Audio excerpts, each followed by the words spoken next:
Hello friends, welcome to your channel stock ज्ञान।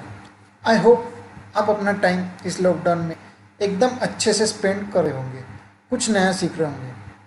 तो इसी के साथ मैं आपके लिए एक लर्निंग वीडियो लेके आया हूँ, जिसमें मैं आपको कुछ ऐसे फैक्ट्स, ऐसे चीज़ बताऊँगा जिससे आप इन्वेस्ट करने में मजबूर हो जाओगे। तो चलिए फिर, without wasting any time, let's get started. So friends, why is investment necessary? Investment क्यों ज़रूरी है, हमें किस लिए करना चाहिए? वैसे तो बहुत सारे रीज़न है, लेकिन मैं आपको यहाँ 5 मेन रीजंस बताऊंगा कि आपको क्यों इन्वेस्टमेंट करना चाहिए। तो फ्रेंड्स, आगे बढ़ने से पहले मैं चाहता हूँ कि आप ये स्लाइड एक बार देख। I made my first investment at age 11। I was wasting my life up till then. Warren Buffett, said by Warren Buffett. तो फ्रेंड्स, वॉरेन बफे जो वर्ल्ड के टॉप रिचेस्ट पर्सन में से एक है, उन्होंने क्या कहा कि उन्होंने पहला इन्वेस्टमेंट 11 जब वो 11 साल की उम्र के थे तब किया था, और उससे पहले उन्होंने पूरे 11 साल उनके बर्बाद कर दिए। तो फ्रेंड्स, यही सेंटेंस से हमें मालूम पड़ता है कि इन्वेस्टमेंट जल्दी से जल्दी स्टार्ट करने में ही भलाई है। तो फ्रेंड्स, फर्स्ट पॉइंट, इन्वेस्टमेंट हमें क्यों करना चाहिए? तो first reason, to grow your money. Obviously पैसे से पैसा बनाने के लिए ही हम इन्वेस्टमेंट करेंगे, क्योंकि इन्वेस्टमेंट का मतलब ही यही है, putting your money in something that guarantees you return, but not only return friends, हमें compounded return चाहिए, क्योंकि अल्बर्ट आइंस्टाइन ने भी कहा है, compound interest is the eighth wonder of the earth। Compounding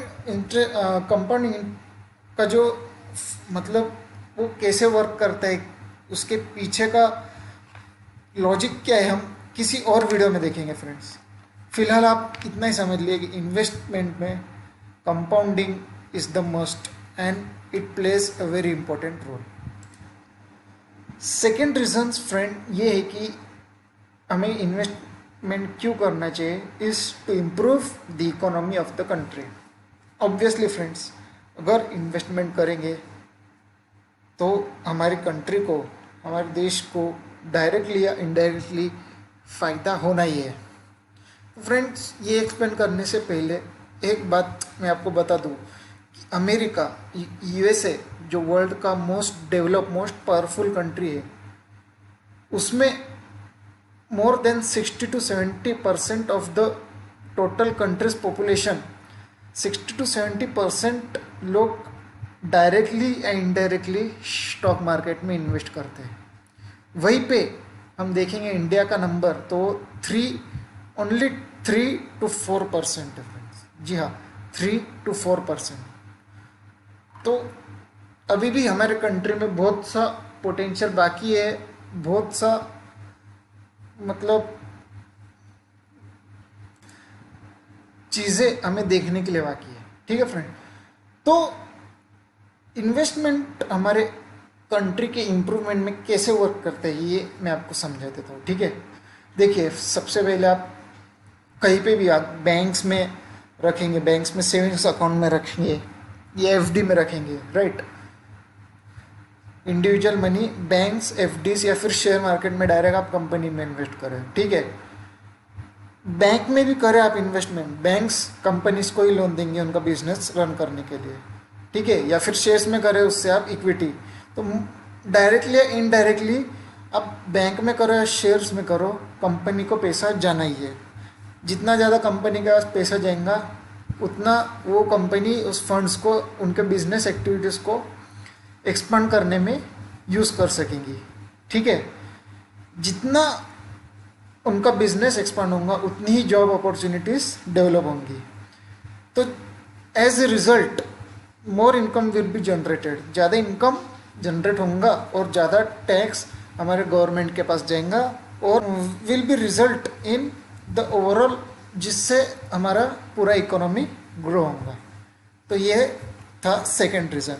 ठीक है, थर्ड रीज़न फ्रेंड्स ये है कि टैक्स सेव करना, राइट। तो आपको पता ही होगा कि गवर्नमेंट ने कुछ स्लैब्स रखे हैं कि 5 लाख के नीचे कुछ अगर इनकम रही तो कुछ टैक्स नहीं लगता, 5 लाख के ऊपर जिसकी भी इनकम रही उनको वो टैक्स स्लैब के अंदर आ जाते, कुछ 5%, 10-15% टैक्स स्लैब के अंदर आ जाते हैं। ठीक है फ्रेंड, तो टैक्स कैसे सेव कर सकते हैं फ्रेंड्स? ELSS में इन्वेस्ट करके, जो कि इक्विटी लिंक्ड सेविंग स्कीम होती है, जो म्यूचुअल फंड में हम डायरेक्टली इन्वेस्ट करते हैं इसमें, तो उससे भी हम अपना टैक्स सेव कर सकते हैं। FDs में इन्वेस्ट करके, PPF पब्लिक प्रोविडेंट फंड में इन्वेस्ट करके, और एक नेशनल पेंशन स्कीम में इन्वेस्ट करके। ये चारों को इन डेप्थ वीडियो में आगे बनाऊंगा। ठीक है, fourth, to beat inflation, sorry inflation की स्पेलिंग रॉन्ग हो गई। तो फोर्थ रीज़न है फ्रेंड्स इन्फ्लेशन को मात देने के लिए। ठीक है, इन्फ्लेशन आपको पता ही होगा कि इन्फ्लेशन हमारे कंट्री का 4 to 5% ईयरली है। ईयरली इन्फ्लेशन 4 to 5% है। ठीक है, जो हर साल 4 to 5% के रेट से बढ़ रहा है इन्फ्लेशन। ठीक है, तो फ्रेंड्स मैं सिंपल कैलकुलेशन आपको बताता हूँ। 8,000 आपने ऐसे ही ना बैंक में ना किसी भी चीज़ में ऐसे ही कैश के रूप में आपने रखा किधर भी, तो वो 1970 का जो 8,000 रुपये है उसकी वैल्यू आज क्या रहेगी? 8,000 10 साल के बाद 1980 में उसकी वैल्यू 4,100 के आसपास हो जाएंगी। 1990 में उसकी वैल्यू 2,300 हो जाएंगी, 2000 में 900, 2010 में 400 और 2020 में 191। ठीक है जी हाँ फ्रेंड, 191 मतलब जो 1970 में 8,000 था वो आज 40 साल बाद।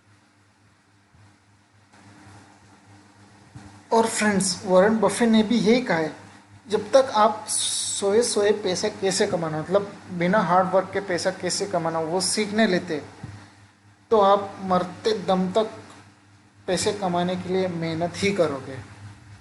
तो ये रीज़न है फ्रेंड्स पैसिव इनकम जनरेट करने के लिए एक सेकेंड सोर्स ऑफ इनकम होना बहुत ज़रूरी है हमारी लाइफ में। तो ये आपको इन्वेस्टमेंट ये अपॉर्चुनिटी देंगी। तो फ्रेंड्स आपने अभी तक अपना डीमेट अकाउंट या ट्रेडिंग अकाउंट खोला नहीं होगा तो डिस्क्रिप्शन बॉक्स में लिंक है, दिया हुआ लिंक है, आप उसके थ्रू जा। Okay, thank you.